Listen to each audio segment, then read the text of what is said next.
And today I'm super excited to welcome Kyle Lacy, our workshop guest. Now, if you don't already know, I feel all of you probably already do, but Kyle is currently serving as a CMO over at Jellyfish. And prior to this, he built a company called Lessonly, which employed over 250 people and was lucky enough to be acquired by Seismic in 2021 for $300 million. And Kyle has also steered the marketing teams over at ExactTarget, OpenView, and Salesforce, to name a few. Now, we all know that being a CMO today is not for the faint-hearted, and it's a role that's crucial for driving business growth with high expectations at play. And on top of this, it's uniquely prone to a quick turnover, and on average has one of the shortest tenures in the whole executive suite. Now, throughout Kyle's 18-year-long career, he's seen this churn happen time and time again. But on the bright side, he's figured out a way to fix this for good. So whether you're a current CMO or an aspiring one, today we're going to be learning all about how not to get fired as a CMO. Now I'm going to hand over to Kyle, but today we're doing the structure a little bit differently. So we're going to be doing the Q&A as we go. Kyle prefers this way. So when you have a question, feel free to pop that in the Q&A section or the chat box. We'll make it a bit more interactive in that way. So yeah, I'm going to head off the screen now, but I will see you towards the end. But yeah, please join me in welcoming Kyle. Thank you. Thank you, Martha. It's very kind of you. Hello, everybody. As Martha said, I usually answer Q&A live. Please do not hold back. Please use the chat. There is a Q&A box as well, but chat is fine. I will monitor chat as I'm talking. And again, I would love to say I have the answer for all of you in the room who are marketing leaders on how to not get fired. My presentation is very much based off of what I've learned through trial, tribulation, pain and suffering, and fire and brimstone. Okay, so this is my first time using this system, so I'm gonna make sure that I can share. There you go, that's what we're looking for. Okay, remember, please ask questions ahead of time. I'm not gonna spend a ton of time with the intro because Martha, as I put in the chat, it's always really awkward to hear your bio read. I think I probably need to rewrite it, but I'm at a company called Jellyfish. We're an engineering management platform. So think about what Salesforce did for sales and what Marketo did for marketing. We're doing for software engineering teams, so managing their productivity and efficiency. Mike, my Viore game is on point. I'm wearing a shirt and pants that are Viore. I don't know what this sweatshirt is from, but for those of you who don't know, I posted about Viore today on LinkedIn. I probably shouldn't have before this call, but I love Viore, and it's hitting like suburban peak dad status at the moment. So I was trying to debate on whether or not Viore is still cool or not, but I'm going to keep wearing it. But I could probably spend an hour just talking about Viore. So Jellyfish Series C, we've raised from Excel and Insight. Total raise is about 120 million, so very much growth stage type company. It's about 250 people based in Boston. My marketing team is 16 people, but I've been very lucky to serve as a VC as well as at companies ranging from 20 million in revenue to 400 million in revenue. If not Salesforce, that kind of lives off to the side because they're an entity in themselves. But a lot of my time and energy was spent Lessonly, Seismic, OpenView, and now at Jellyfish. Quick plug, I publish a newsletter every Sunday at 8 p.m. Eastern. And there isn't really rhyme or reason to what I write about other than helping all of us get through the head trash that we have, because we all have it, and how to survive in high growth software, which is part of this presentation. But I publish every Sunday at 8 p.m. Last week, I was publishing on Viore and a brand score. So it ranges depending on what I'm thinking about. So if you want to check it out, therevenuediaries.com is where you go. And yes, Greg, we would all be better off if we were wearing Viore and not being fired. Okay, so I'm going to walk through 5 of these things, and then at the end, I'm going to have a list of additional things that y'all can think about. And again, I very much believe in live Q&A. So if you have something that you want to ask, please do. So the first one, and probably the most important, is driving revenue alignment. And I'm going to get into that a little bit because it's a little bit of a word sauce, I guess is the best way to describe that. Too much corporate lingo here. Zach, how much time do I spend on each newsletter? It's probably about 3 hours. I do it early morning, Saturday, Sunday. Okay, so driving revenue alignment, I actually have an acronym because I'm a marketer and we're all marketers. Creme de la creme of growth. And I couldn't talk about revenue alignment without an acronym. And I'm just glad I didn't use like MQL or SQL or any of the other bullshit things that we're using. But CREM stands for communication, revenue, enablement, and metrics. And I'm going to go through each of these, but this is what I have learned through scaling Lessonly for experiencing a scale unlike any other exact target. Pretty much I think I was one of like 500 people that was hired the year I joined Exact Target. We were on a growth stage to begin with, and the IPO and the acquisition by Salesforce. All of this learning, this is the most important part, and this is, in my mind, how marketing gets a seat at the proverbial table and will help you not get fired. So communication, revenue, enablement, and metrics. So on the communication standpoint, I'm going to give you some tactical things to do weekly, monthly, and quarterly. And overall, there is a theme throughout all this, which is I am a firm believer that you have to own a number, pipeline and bookings as a marketing leader to assist in not getting fired and to have a seat at the table. It's very dependent on the business, but for me, and I'm saying this as a brand marketer. I was built as a brand marketer. I absolutely love everything about brand marketing, but I've had to shift it. I've had to shift to fully embrace this idea that marketing is responsible for creating and supporting pipeline for sales. If sales does not reach quota attainment, then you are not doing your job as a marketer. And that's, of course, sales led. There's product led organizations, which might be a little bit different. But for me, it's communicating demand, which helps me get a seat at the table and helps me have more strategic conversations with my peers in sales, CS, finance, all the above. Okay, so how I do that, I'm going to get really tactical. So weekly, monthly, and quarterly cadence with communication. The weekly one is an email newsletter, surprisingly, for all of us having email newsletters. It is a demand forecast. I actually have it to where people can sign up for the newsletter, and there's different cadences that I send this out, but in a perfect world, you would do weekly, and it's internal. You're not sending this out externally. Okay, just to be clear, I'm going to say that one more time. Do not send your pipeline update up to external people. Keep it internal, but people can sign up like a newsletter, and I treat it like a weather forecast. So I have three types of weather that I update every week: sunny, partly cloudy, or rainy, depending on the leading indicators and where we've delivered on stage one or stage two pipeline. And it updates on pipeline leading and lagging indicators by source.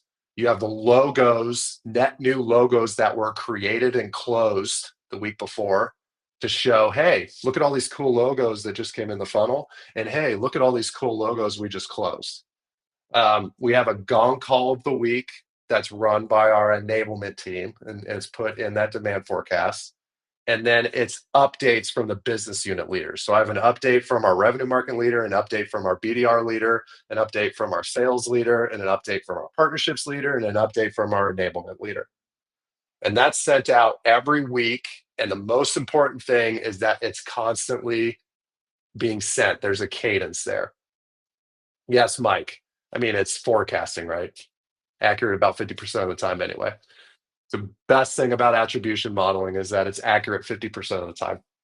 Okay, so the first one's weekly demand forecast. The second one is a monthly pipeline council. If you do anything, what day do I send this out? Mondays, Monday end of day. So I'm reporting on the week prior.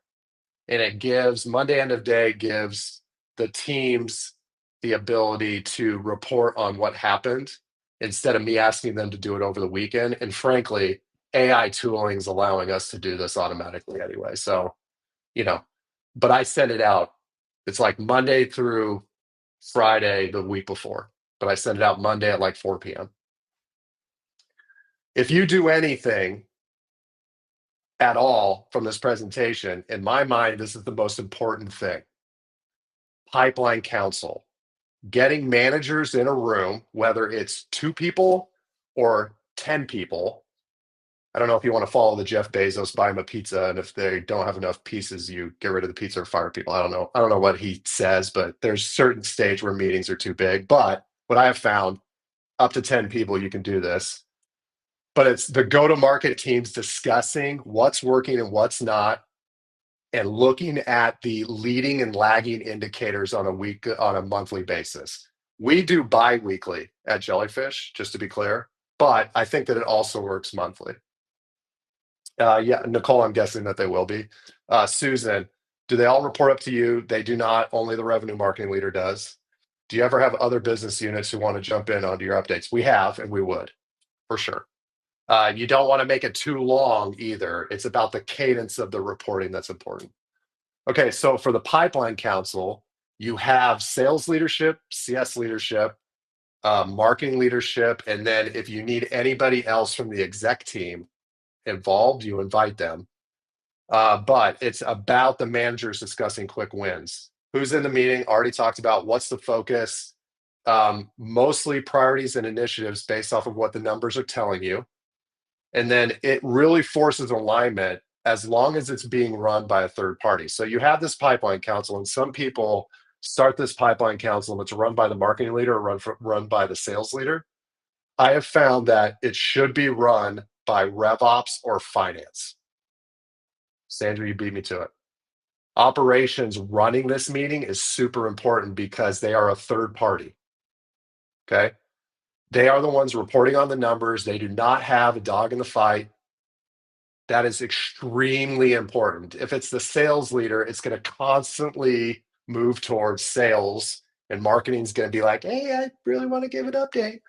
Or marketing, it's not going to be as quota attainment focused, right? So super involved. Rachel, I don't right now. I definitely think that it's depending on how heavy of an influence product has in the go-to-market function. I know of people that do have product in the pipeline council for sure. I don't think it's a bad thing to include them as long as you don't have a ton of people. So FP&A, RevOps, whoever is running this, and you're doing it constantly. The number one issue that people have on weekly, monthly, or quarterly reporting is that they do it and it starts to lull, right? Like you'll do the pipeline council meeting 4 or 5 times and you're like, this is boring. I don't know why we're doing this anymore. That's exactly the time when you keep doing it. It's exactly the time you keep doing it. It does not matter. You can restructure it if you want, but the point of the meeting is to get people in the room, look at the numbers, and talk through the numbers. And most of the time when I'm consulting or I'm coaching, I'm not seeing this meeting on the calendar for anyone. And that's when it starts siloing. And when you hit 10 million, 20 million, 30 million, 300 million, it starts breaking down because you're not looking at the numbers as a group. You're all off in your own fiefdoms trying to figure out how to conquer some off land, and you're not doing it together. Do you have a template that people populate in advance? RevOps runs that meeting, Zach, and there is dashboards that people can look at, but they own the agenda. But there's like there's set data points we can go through, but RevOps really owns that agenda. And Mike has a pro tip that I'm not going to read, but look at the chat. Okay, so weekly, monthly, and yes, we do end with action items. And those action items are then followed up on the next meeting. If it's a monthly thing, like we do bi-weekly, as I said before, you need to use a more async way to update on those action items, discussion points. And usually it's the RevOps team running that. If you don't have RevOps, then I would do it yourself, despite the fact that you're going to have to keep in mind that you're a marketing leader. You don't need to over-index on marketing all the time. Okay. But that means you are in the fight with sales. That means there's not hey, look at how well we did at top of funnel. And then you're walking to the board meeting, the sales leader is like, screw this, we got to 40% attainment. That's when there's misalignment. And that's when the board looks at marketing, not sales. Now, I'm making that's a very generalized statement, right? I think it's different for everybody, but marketing has to be in the weeds with sales. Has to. Okay, last one, quarterly. I can definitely give anybody who wants this. I have a template that I've used in the past. This is a revenue handbook. Think about this as the go-to-market Bible. This is a service level agreement between marketing, RevOps, sales, CS, whoever fits in that go-to-market model. And it's most of the time, I only see this as a sales handbook. You have to expand it to have all the information that could possibly be argued about and agreed upon in this document. And I have gone so far as to send DocuSigns to go-to-market teams that they all personally have to sign in order to make sure that everybody understands what's in the service level agreement. Okay. And the reason why you do that is arbitration of people arguing about something is killing productivity across the board. This is a way that you can kind of avoid that. You're always going to have arbitration as a leader. But for me, if I have a rep or my marketing team's like, well, we hit the SQL, the stage 1, stage 2 pipeline number. I don't know what sales is doing. We can go, well, folks, let's go back and read on the agreement we made in terms of, how much time, what's the SLA with an inbound rep working a lead that comes in, all this stuff. So I'll make sure that Martha has the link. If not, you can go to therevenuediaries.com. I'm pretty sure I wrote about it at some point. But those 3 things, if you just do those 3 things, you're going to be light years ahead in terms of alignment. And you are going to be baked into the go-to-market modeling, not this team that kind of lives off on the side that has content, product marketing, and demand in it. You're going to be baked into the go-to-market model. Okay. Own a number that ties to revenue. We have kind of already talked about this, right? The most important thing is that you are reporting. I believe that marketing leaders in smaller companies should own the modeling around pipeline with RevOps, with finance, making sure that you're working a pipeline. I don't care what type of go-to-market model you have, that you have some type of modeling that you're building that includes a top-down model from finance and a headcount capacity model from sales. And even, depending on how large the business is, some type of expansion modeling. And marketing is the steward of that because it is the market. It's the top of funnel. It is everything that is feeding the sales reps to close. You don't need your sales leader dealing with the modeling. The biggest issue that we run into as marketers is that we do not insert ourselves into the conversation that the sales leader is having with finance when it comes to budgeting. And I think I talk about it a little bit later, but you have to be involved in those conversations because your CFO does not care where the money's coming from. They care that there's a sales and marketing line item on the P&L, and that is the envelope they're trying to work in with the board. They do not care where it comes from. But the problem is that marketing thinks that we're separate from sales budgets, when in reality, the two are combined. You have to be involved in those type of discussions, and the way to get involved is to help own that pipeline production number for the sales reps to hit their quota attainment. Okay, so own a number that drives that ties to revenue. I've been using a quote for a long time. I think I discovered it when I was at ExactTarget in like 2012, maybe. And I still use it today. David Walmsley, he was like head of digital for Marks and Spencer's out of Australia.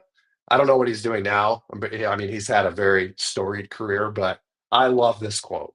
We must move from numbers keeping score to numbers that drive better actions. I probably should just show this slide at the beginning and say, here's how you make sure you're not being fired. Anyone. Keeping score does not help you move forward. Driving better actions, that's why these meetings that have leading and lagging indicators, that's why you being involved in building out these numbers are extremely important. So when I talk about owning a number, we've talked about bookings and pipeline. I am not going to discuss attribution modeling. Everybody has different opinions on how to do that. We do a direct source attribution model if the sales cycle is under 90 days. If it's longer than 90 days, we look at an influence number. Okay. You have pipeline assumptions to help with the modeling. Make sure that you're including RevOps and finance and building that model. And you meet in the middle with your sales leader. Okay. There is no excuse. I might say this twice, but just bear with me. There's no excuse not to have a bottoms up, top down, do not care model that you are measuring against on a weekly basis for your team. There is no excuse not to have something like that, where you can drill down all the way to each sales rep and understand what type of pipeline coverage they have to hit their goal, and how inbound can help with that, how outbound helps with that, how partners, how products helps with that. Give an educated guess if you're new and you don't have enough data. The worst thing you could possibly do is accept the bookings number given to you by the board and say, we can do it, and just go off and try to get it done. You have to build a model because it helps you change and iterate based off of what's happening in the market. I've talked to too many marketing leaders where you ask them, why did they miss last quarter? And they don't have a damn clue. Zero idea, because you're not modeling and you're not tracking it. If you have zero idea about why something happened, you will get fired. Plain and simple. You have to understand. And by owning a number, I'm in a co-working space, so I'm probably annoying people because I'm getting fired up. But if you own a number, that allows you to flag when things might not be where they should be before it happens. By flagging failure before it happens, or you're going to miss a number, or pipeline's down, or whatever, it shows that you're proactively working to make it right. And that's the most important part about being a leader, especially in a high growth software company. You have to know when things are going really well and when things are going really bad, and make sure you're ahead of them. And this is the best way to do it, in my opinion.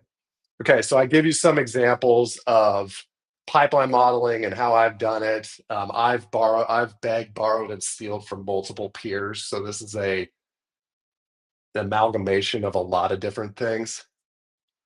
Yeah, Rachel, we have multi-touch attribution modeling and we have direct source.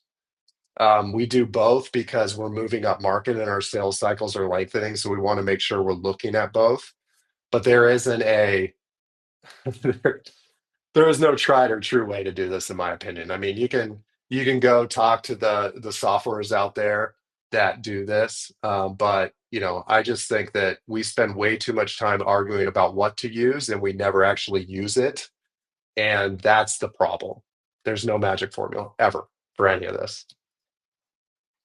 Okay, so outside of bookings and pipeline and working with finance, the other side of it is schedule quarter reviews of the model. So a lot of times what happens is that we build a model and we just let it go and we keep reporting on it, and we don't actually look back and rework the model based off of what's happening in the market. If you're not doing it monthly, you should be doing it quarterly. And then once you get 6 months to 12 months of a pipeline model down, and you owning it and you reviewing it and the team understanding it, you can start expanding that into funnel conversion. Where is pipeline dropping off? Why is it dropping off? Where are we winning? Like, what conversion rate based off of creation cohort and all this stuff that you can do magically, and AI is helping with for sure. But I think the most important thing is that you actually have the model and then you report on it. And there's tons of different ways that you can report on it. And if you're interested, I'll include this in whatever Martha sends, but I have a executive briefing doc template that I use, as well as a mock like board deck, and how I report on what I do as a marketing team. Chris, different attribution models to answer different questions. Need to understand how demand capture is performing. Use last touch. Sorry to understand. Oh, so this is you're answering. I'm sorry. I shouldn't read that out loud, but go read Chris's thing. So there's last touch, first touch, multi-touch. There's a lot of different ways to do this. But I'll send the links in with Martha. I hope that you're just keeping track of this because I'm going to forget, but we'll get you all of the necessary templates to help you with this. Okay, so we've got, hey, revenue alignment's important, communication is important. You need to own a number, and then you also have enablement, which is a fairly new concept for a lot of companies, and fairly new. I mean, like over the past 5 to 10 years, with companies like Seismic and HighSpot and Lessonly and Speckit and WorkRamp and all of these companies that help and Docebo that help kind of fill this need of education. Enablement is super important for marketing, and I'll let's go back to my days at ExactTarget, where it was 2012. And sales enablement was not a thing that we really talked about outside of we got in front of people and we told them about what we were going to do. There wasn't like an actual, how do you make sure that every salesperson understands what you're doing and every CS rep and all that stuff? What we were doing was we would create a state of marketing report at ExactTarget. And again, this is 2012. A sales rep is not going to read a 60-page report. Doesn't matter. They're never going to read it. Most of your team probably didn't read it, right? But we put together a small slide deck that had 5 or 6 of the key points that we sent around to sales. And that was my first foray into enablement. What we found was that they just used it more because we provided them with easy to use content and snippets because they're busy. Everybody's busy, right? So enablement is extremely important because it is the only way for you to take what you do as a marketing team, all of them, right? Everything that you do, no matter if you have a 70-person team or a 3-person team, and make sure that the rest of the company understands how to communicate to the market. I have Ryan Kachova at Jellyfish to thank for a lot of this stuff because he's brilliant at this enablement, but we break it down into 4 things: industry, product, use case, and go to market. I'm going to look at each 4 of these so you can see it. But industry, you have to make sure that you're supporting the foundational knowledge about the industry you serve. For us, if we have a sales rep that doesn't understand the mind of a VP of engineering, they're not going to be successful. They're just not going to be successful. And it's up to product marketing and enablement and marketing as a whole, because we are frontline, to communicate that and make sure we're pulling in sales engineers or solutions consultants to make sure that content's correct and we're updating that content regularly. Product, how do you navigate the product? How do you use the product? Make sure that you're enabling on use cases and you're doing it constantly. The biggest thing that I see happen with a lot of companies is that they produce content, competitive battle cards, foundational knowledge about the industry, how to navigate the product, and they don't touch it for like 2 years. It's done. Go forth and prosper. And the damn market's changing freaking every month. And it's even more so because we're getting eaten alive by AI. I mean, not literally. I mean, Terminator is not going to come back anytime soon, but you know what I'm saying, right? I think that it's extremely important that marketing is tied at the hip to enablement. And if you don't have an enablement person, you've got to lean on product marketing to help support that. Okay. So everything about your personas, and you're updating that based off of what? Gong calls or whatever call. I don't know. Gong is actually, as a marketing leader, it's one of my favorite tools to use, hands down. But what you can do with AI, the magical world of AI, is that you can build prompting with Gong, where you can start pulling in the findings of live calls to then update your persona documentation. Make sure that you're updating your lessons around your main use cases, and you're re-enabling your team async by finding out different things, right? And then the last one's go to market, and that's pretty much a bucket of everything else.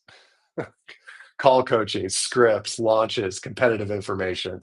If you were to do anything, in my mind, if you're going to start tomorrow, use case and competitive is where I would start. What are your thoughts on testing the sales team or some sort of mechanism that proves? Yeah, I feel like I can say this now because I'm not at Lessonly anymore. We use Lessonly Jellyfish. I've used Lessonly before, even after I was there. Most enablement tools like a Seismic, a Lessonly, a Docebo, a HighSpot, LMSs have grade books, Susan. So I can, like we did a product launch recently, I can go in and look at all of the reps that did not complete it. Even my marketing team, I had some marketing team people that didn't complete the enablement around a new product launch. Guess what I was doing? I was calling them Sunday night at 10 p.m., waking them up, saying, "You got it." I wasn't doing that, but I Slack them during normal business hours during the week and say, "Hey, I noticed that you hadn't taken this. Can you please do it by X time?" And our enablement leader does that as well. Okay. So I think that you have to be able to measure that stuff. And a lot of tools out there do that. If you don't have the tooling, you don't have the budget, you can quiz them using Google Forms. It's a great next step. Hey, I presented all this information to you. The sales managers agree, like me and the VP of sales, we're buddies. I'm going to need you to take a quiz on it after this. And if you don't pass it, you're going to have to listen to me talk about it again for an hour. Now, you don't have to be that extreme, but that's how I would do it if I did not have it. All right. In terms of like a stack that I use, Seismic across the board for learning and management. Gong, I'm in almost every day. And then a couple, I don't know if you all familiar with Notebook LM, but good Lord, talk about, especially if you're a Google Suites, you're a G Suite company and you've got like Gemini, Notebook LM is a Google product where you can upload any type of content and it will create a podcast of two people talking to each other about whatever you uploaded. And so our RevOps team has set up a way for us to get a podcast every Monday that's an overview of the sales calls that happened the week before.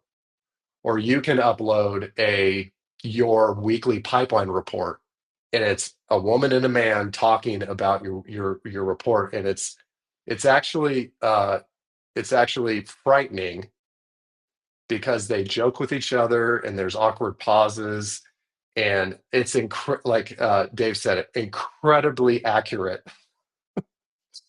But it's unbelievable what you can do with some of these products. So for us, this is what we look at, and we look at other tooling. But for me, I'm more than likely going to be listening to something instead of reading it. So highly recommend you check out these products. But I think that if I were to pull the trigger tomorrow, having some type of call recording is a must for marketing leaders. I don't care if you piece it together using Zoom or you're buying Gong or you're using somebody else.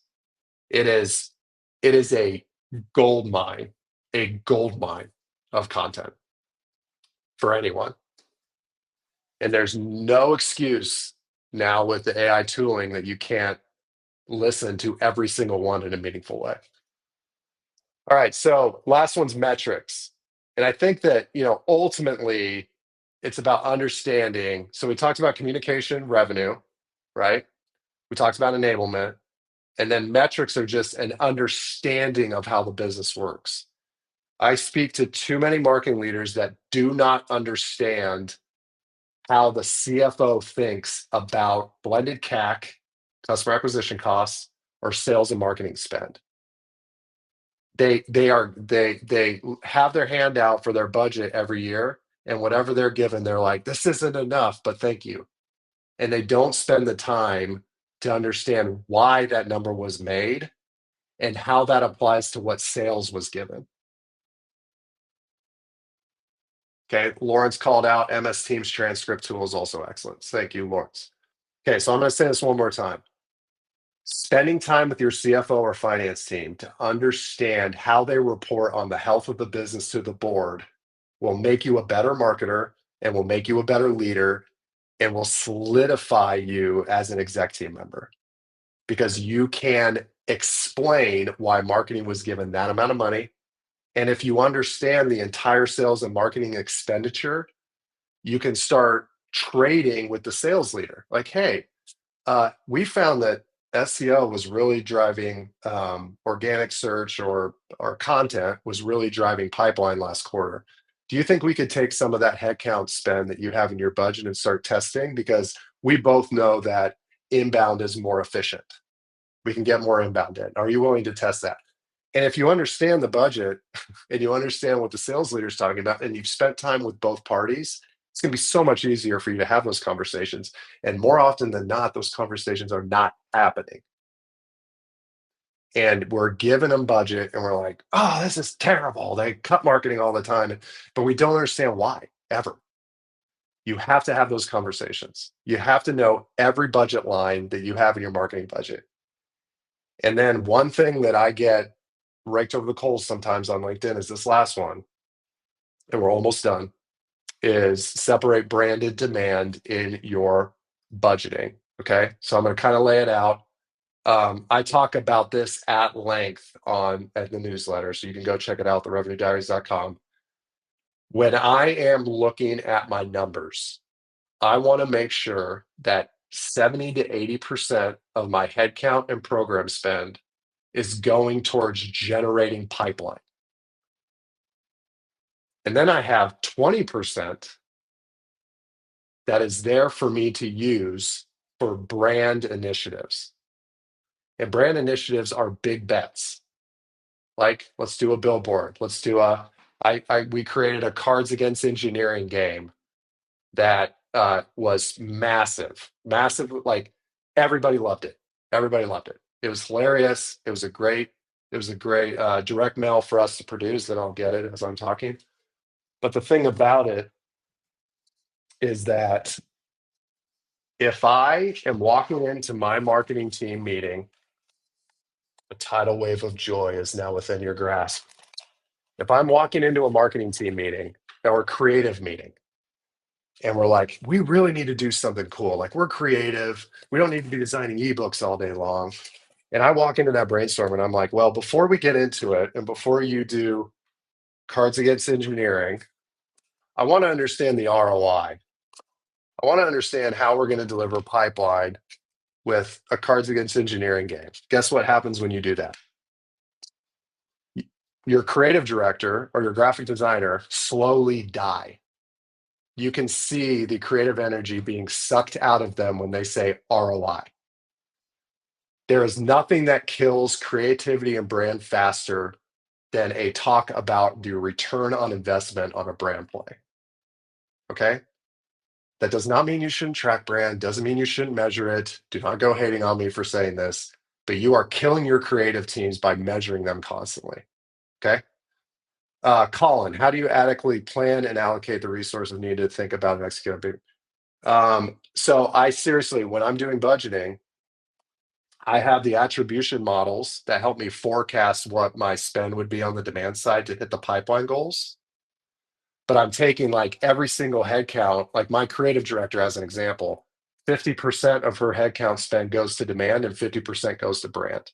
And I break that down in whole numbers, 80% going to creating demand, 20% going to this pool that's swag and cool things like Cards Against Engineering or events, whatever you decide to be in that.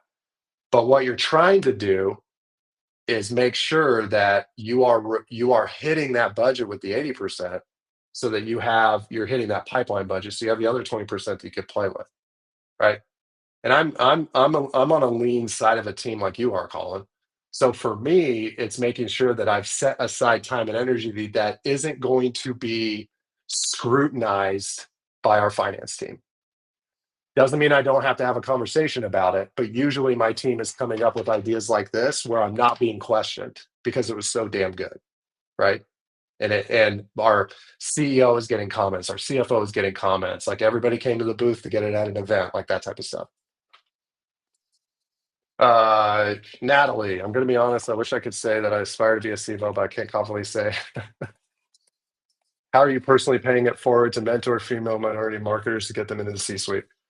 So I do a podcast called Revenue Diaries, where I try to meet as many people as possible with a diverse background to try to have those conversations. Revenue Diaries tends to be a little bit more personal, and then I have open conversations with people quite regularly.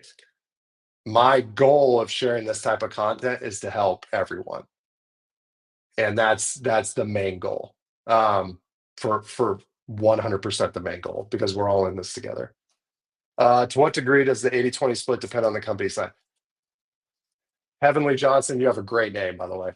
Um, it really depends. If I was in a much larger company, um, it would probably be more 50, it'd probably be more 50-50.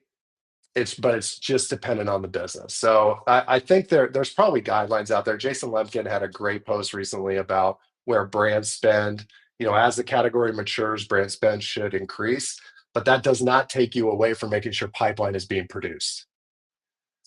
Maurice, I don't ask them. I don't ask finance to get on board. I have, hey, here's my budget. You gave me an envelope. I'm going to hit my pipeline numbers. If I do not hit my pipeline numbers and I'm not giving you remediation plans that actually matter that you think will work, you can question my spend. But until that happens, we're going to move forward with this model. When people get antsy around marketing, which is why you need to cater and look at sales numbers, is when you miss the numbers. These questions do not come up if you're growing. Okay. But you've got to make big bets and you have to be able to support pipeline in order for it to work. Okay. I've got some examples in here on how I've kind of broken it down. Seismic was a much larger company than the company on the right, which is smaller. And these aren't real numbers for what it's worth, but it does give you some type of idea of how to look at these ratios. If you look on the right, I definitely look at for every dollar we spend on pipeline, we should be producing 20 or more dollars. And then the bookings ratio is 1-4. It's free up time to do what you're recommending. Do you see marketing leaders typically spending time on certain things that they shouldn't? Oh, Joe, I'm pretty sure there's tons of that happening. I don't prescribe where leaders should spend their time. My main issue across the board is that I don't think we're productive because we're in too many meetings. But also on the flip side of that, the hardest part about being a marketer is the context switching. And Jennifer, we will show these slides. Martha's on it. The hardest part about being a marketing leader is context switching. There is no other role, I don't think, in the company that has the amount of context switching that we do as marketing leaders. And so I think managing time appropriately is very important, and that has to do with productivity, but I can't prescribe in terms of where people are spending time. How far in advance do you plan your budget and campaigns? Do you plan 50-70%? I usually plan H1 and H2, Stephanie. So if I'm coming into a year, I have the first 6 months planned and we adjust. I mean, we're looking at it weekly or bi-weekly. Okay. This is the last slide. And then I could take anybody else has questions, more than happy to talk about it. But there's 5 additional ways not to get fired based off of my experience. Product marketing and great design is super important for any business. I had a situation at Lessonly where I should have hired a product marketer sooner. And there are tons of different reasons this happens and businesses go through change. But for me, I think that not having a strong product marketing in place for Lessonly kept us from moving into true enterprise. We had an amazing exit.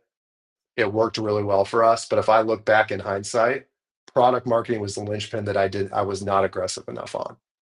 And it's even for technical products like a jellyfish, have to have strong product marketing. I'm a brand marketer, so if I have a great designer, we can do a lot of things. Continuous rapid improvement, which I know all of you know. Always experiment, always report back. If your boss, the CEO, or whoever you're reporting to, is not hearing from you weekly, if not daily, on what's happening, then you're not doing it right, in my opinion. Continuous rapid improvement, experiment, report back, experiment, report back. Make sure you're on the leading edge of this stuff. Number 3, marketing is only successful if revenue goals are met. I think that goes without saying. We don't have a business if revenue goals aren't met. I think that this is a longer conversation. It's probably something that Martha can note that the Wynter team needs to bring somebody on to talk about, not me. But I am finding that flat orgs with higher horsepower actually perform better in the long run. And with AI tooling, that's even more of the case. And so, I have readjusted the way I think about team building in terms of how are we making sure that we're being as most efficient as possible. And that is not accomplished by a bunch of skip level people and a huge teams. It's just not. And again, every business is different, but high horsepower individuals that understand the market, that are on leading edge of tooling and all the stuff that's happening, will always be a better hire, in my opinion. And then number 5 is use agencies as supplemental support. I've This thinking has changed quite regularly for me. Um, I will more often than not hire in-house before an agency, but that does not keep me from hiring agencies to be supplemental support when I'm trying to figure out how to scale a marketing team. When you're doubling revenue, when you're hiring people constantly, you've got to have a stable of agencies that you can go back to say, hey man, I look, this is an issue. I need your help for 6 months, and they jump in. You've got to have that stable of agency support. A lot of times, marketers don't have that. And when somebody leaves, or you have to fire somebody, or maybe you don't have the budget to hire somebody in house, you spend too much time trying to find the people. Get the agency support up front, make sure you're developing those relationships. It's super important.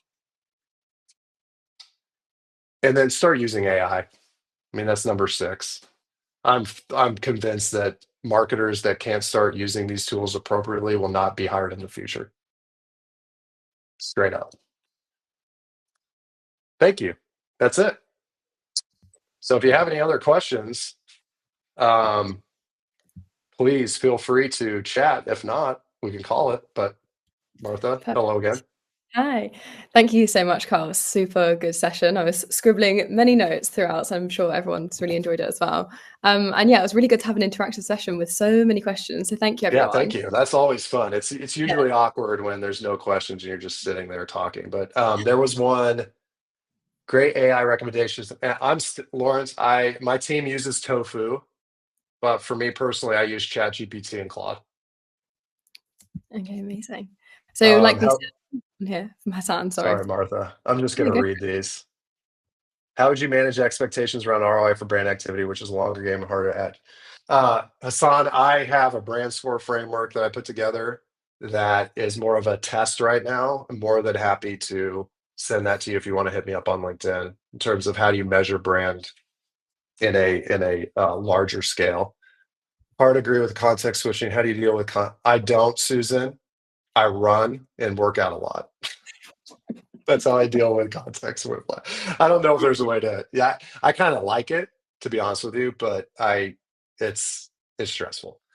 Walk through some workflows you're using for AI today, Joseph. We don't have time for me to do that, but more than happy to share about that. I mean, it's pretty simple for me. It's helping me do market research. It's helping me do competitive research. It's helping in terms of readouts on data sets, like reporting on massive data sets the revenue marketing team has. Yeah, Carol, hit me up on LinkedIn. I'll include it in whatever Martha sends, or you can have the framework. What are you using for attribution? Karen, I think we use Visible. Maurice, I definitely use deep research. How long do you think is a reasonable time for a new CEO to set up OKRs for marketing? Like 2 weeks. None of this 90-day onboarding. That's complete bullshit. Get in the job, set your OKRs, and iterate. How do you balance your work day and make time for personal life? Alex, I'm not great at it, but I will say that weekends are family, and I'm imagining my wife standing next to me as I say this, but I try as hard as possible to shut off the phone 6:30 at night. But I also don't have notifications set to my phone at all. Zero. How do you work up a new category? For instance, you are in, sales engineering or sales engineering. Good Lord. Software engineering intelligence. How do you figure your way up? A lot of work with analysts, to be honest with you. A lot of work with our customers, making sure we're speaking the same language. Categories will evolve, but it's important you stay on top of the messaging. Okay, any last questions? Any final ones? Maybe. I'll just say as well, so tomorrow morning, 6 a.m. your time, wherever you are, there'll be a newsletter roundup of the key takeouts from the session today. Within that, I'll put all of the different various links that everyone's requested I'll throughout send them this. to you. So yeah, it might be quite a lot of links at the beginning of the newsletter, but that will come to everyone as well who's signed up but didn't join today live.